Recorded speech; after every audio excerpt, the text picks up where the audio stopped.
Saya sebenarnya menganggap pertanyaan tentang siapa pemilik akun Fufu Fafa itu nggak penting.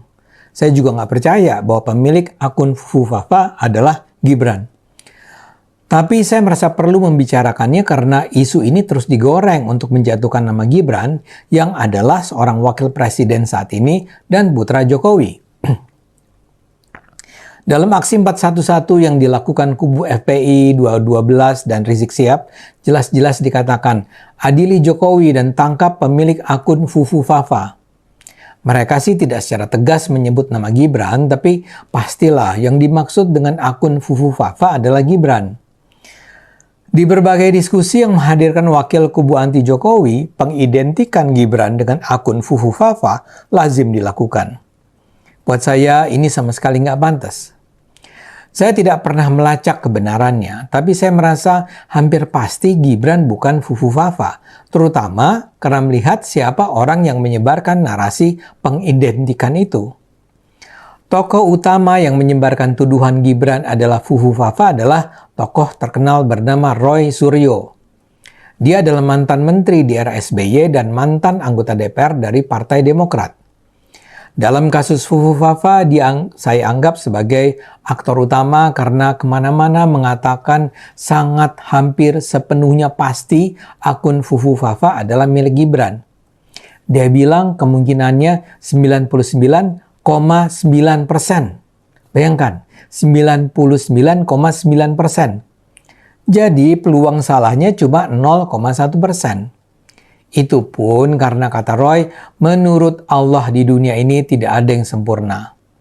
Jadi 0,1% itu sengaja dia cadangkan dengan alasan keagamaan. Margin of error katanya. Tapi dapatkah Roy menunjukkan bukti-buktinya? Ternyata kata Roy secara ilmiah tidak ada.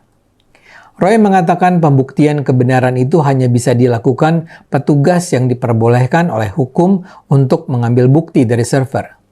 Masalahnya, sampai sekarang tidak ada satupun pihak yang masuk ke dalam server Kaskus dan menunjukkan pada publik bahwa orang yang memiliki akun Fufu Fafa itu adalah Gibran.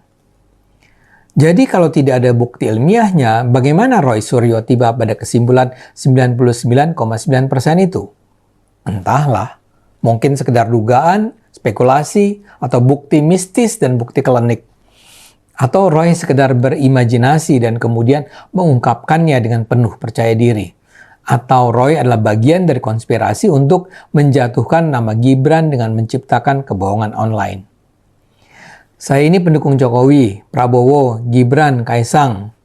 Tapi kalau memang ada pihak yang bisa membuktikan bahwa Gibran adalah konten kreatornya Fufu Fafa, saya tidak akan marah-marah membantahnya. Masalahnya, Roy dan para pengikutnya tidak sedikit pun bisa membuktikannya. Dan lebih jauh lagi, saya sulit untuk menerima tuduhan itu karena Roy Suryo memiliki rekam jejak yang sangat mengkhawatirkan. Roy ini berulang kali terungkap tidak jujur, bahkan sengaja berbohong dan juga terbukti melanggar hukum. Saya gunakan saja ya data yang dengan mudah dibaca dan diperoleh melalui Google. Datanya berlimpah. Pada 2005 misalnya, ketika foto topless yang diduga sebagai Miss Indonesia Artika Sari Dewi tersebar secara online, Roy mengklaim foto tersebut asli. Nyatanya, foto itu kemudian terungkap sebagai foto seorang waria Thailand. Pada Agustus 2007, Roy mengklaim menemukan lagu Indonesia Raya yang lebih lengkap dari yang selama ini kita gunakan melalui kerjasama penelitian dengan tim Air Putih. Ia juga menyatakan meneliti sekaligus 3 versi lagu Indonesia Raya. Tapi dengan cepat klaim Roy itu dibantah oleh para ahli. Pada 25 September 2008, Roy dihadirkan sebagai saksi ahli telematika dalam kasus tragedi Monas. Tapi kehadiran Roy digugat pengacara Rizik yang menegaskan bahwa latar belakang pendidikan Roy adalah dari Fakultas Ilmu Sosial dan Politik dan tidak ada kaitannya dengan telematika. Pihaknya juga belum pernah menemukan penelitian ilmiah Roy Suryo di bidang telematika. Pada Oktober 2008, beredar foto yang memperlihatkan Bupati Aceh Barat Daya, Akmal Ibrahim, memeluk seorang wanita di tempat tidur. Roy menyatakan foto tersebut asli dan mengatakan wanita tersebut bukan istri bupati. Tapi Ibrahim berkeras, wanita dalam fotonya itu adalah istrinya dan melaporkan Roy ke polisi dengan tuduhan pencemaran nama baik. Lalu, pada April 2009, dalam sidang kasus Marcella Zalianti dan Ananda Mikola, Roy Suryo dihadirkan sebagai saksi ahli oleh jaksa penuntut umum. Tapi kesaksian Roy lagi-lagi dibantah oleh Ruby Alamsyah, analis forensik digital yang diajukan sebagai saksi ahli oleh O.C. Kaligis, kuasa hukum Ananda Mikola. Menurut Ruby, Roy tidak punya standar operasional sebagai seorang ahli telematika merujuk ke standar internasional, dan hasil analisis Roy tidak valid dan tidak berkualitas sebagai barang bukti. Pada 21 Oktober 2009, Roy Suryo sebagai saksi ahli jaksa penuntut umum memberikan keterangan memberatkan Prita Mulyasari dalam kasus pencemaran nama baik melawan Rumah Sakit Omni Internasional Alam Sutra. Kesaksian Roy Suryo ini juga mendapat kecaman dari berbagai pihak yang meragukan kepakaran Roy Suryo untuk membuat pernyataan dalam sidang pengadilan. Pada 2010, Roy menjadi saksi ahli polisi dalam kasus bocoran rekaman seks yang menampilkan Ariel dan Luna Maya. Salah satu pengacara yang mewakili Ariel dan Luna, Boy Afrian Bonjol, menuduh Roy mengirimkan pesan teks ke Luna pada awal Juni 2010, menawarkan untuk bekerja sama menangani kasus tersebut. Pada Agustus 2013 lalu, Forum Akademisi Informasi Teknologi mempertanyakan apa benar Roy bisa disebut sebagai ahli telematika. Ketua Forum Hotlan Sitorus bahkan menyatakan bahwa sebutan ahli telematika untuk Roy hanya persekongkolan dalam pencitraan. Pada 2016, Roy ikut disorot dalam pengadilan kasus kopi sianida Jessica Wongso. Roy Suryo kali ini datang ke persidangan karena diundang oleh Edi Darmawan selaku ayah Mirna Salihin. Saat sidang berlangsung, di kursi pengunjung Roy mengatakan bahwa kesaksian Rismond Sianipar yang merupakan ahli digital forensik dari pihak Jessica Wongso adalah bohong. Roy menunjuk-nunjuk Rismond dengan terus mengatakan bohong, bohong, bohong. Pada 2022, Roy Suryo dilaporkan ke polisi karena dianggap melakukan penodaan agama terhadap umat Buddha karena telah menyebarluaskan meme stupa Candi Borobudur yang diedit mirip Presiden Jokowi.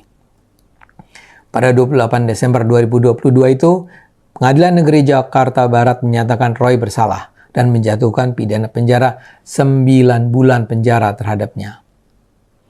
Akhir tahun lalu, Roy menuduh Gibran menggunakan 3 buah mikrofon saat debat Capres dan Cawapres. Dia menganggap itu sebagai ketidakadilan KPU karena Cawapres lain tidak menggunakan 3 mikrofon. Roy juga menuduh Gibran menggunakan earphone sehingga memperoleh bantuan jawaban dari timnya. Tuduhan itu dibantah oleh KPU yang menyebut semua Cawapres menggunakan 3 mikrofon untuk antisipasi ada mikrofon yang mati. KPU juga menyatakan semua Cawapres menggunakan earphone. Di masa pertarungan menuju Pilpres itu, Roy juga menyatakan tak percaya pada ijazah asli Gibran. Keaslian ijazah Gibran ini ramai dibicarakan akibat adanya pengguna Twitter yang mempertanyakan keaslian ijazah Gibran. Gibran lantas menunjukkan ijazah kuliahnya di Management Development Institute of Singapore dan gelar yang diperoleh dari University of Bradford untuk menampik isu tersebut. Tapi Roy menyatakan ijazah yang diperlihatkan Gibran ke wartawan bisa saja dibeli karena banyak tempat yang menjual ijazah palsu. Ya, tapi tuduhan Roy itu dibantah KPU yang menjelaskan bahwa ijazah Gibran adalah asli dan sudah memenuhi persyaratan. Oh ya, di luar itu semua ada pula kasus yang disebut Panci Roy. Saat lengser dari jabatan Menpora, Roy Suryo disebut membawa sejumlah barang yang ada di rumah dinasnya termasuk panci. Masalahnya, barang-barang itu kan cuma pinjaman dari negara. Karena itulah Roy lalu diminta untuk mengembalikan barang-barang itu yang totalnya dilaporkan mencapai 3.226 unit. Akibat kasus itu, banyak pihak memberikan gelar Dewa Panci kepada Roy. Saya minta maaf kalau saya merasa harus cukup terperinci menjelaskan kasus-kasus Roy. Tapi itu harus saya lakukan untuk menunjukkan mengapa saya tidak bisa percaya dengan penjelasan Roy. Jadi kalau dia menyatakan dengan tegas 99% akun Fufu Fafa adalah milik Gibran, saya merasa tak perlu langsung percaya. Roy harus mengungkapkan bukti. Kalau tidak, ya maaf saja. Ayo gunakan akal sehat, karena hanya kalau kita gunakan akal sehat, Indonesia akan selamat.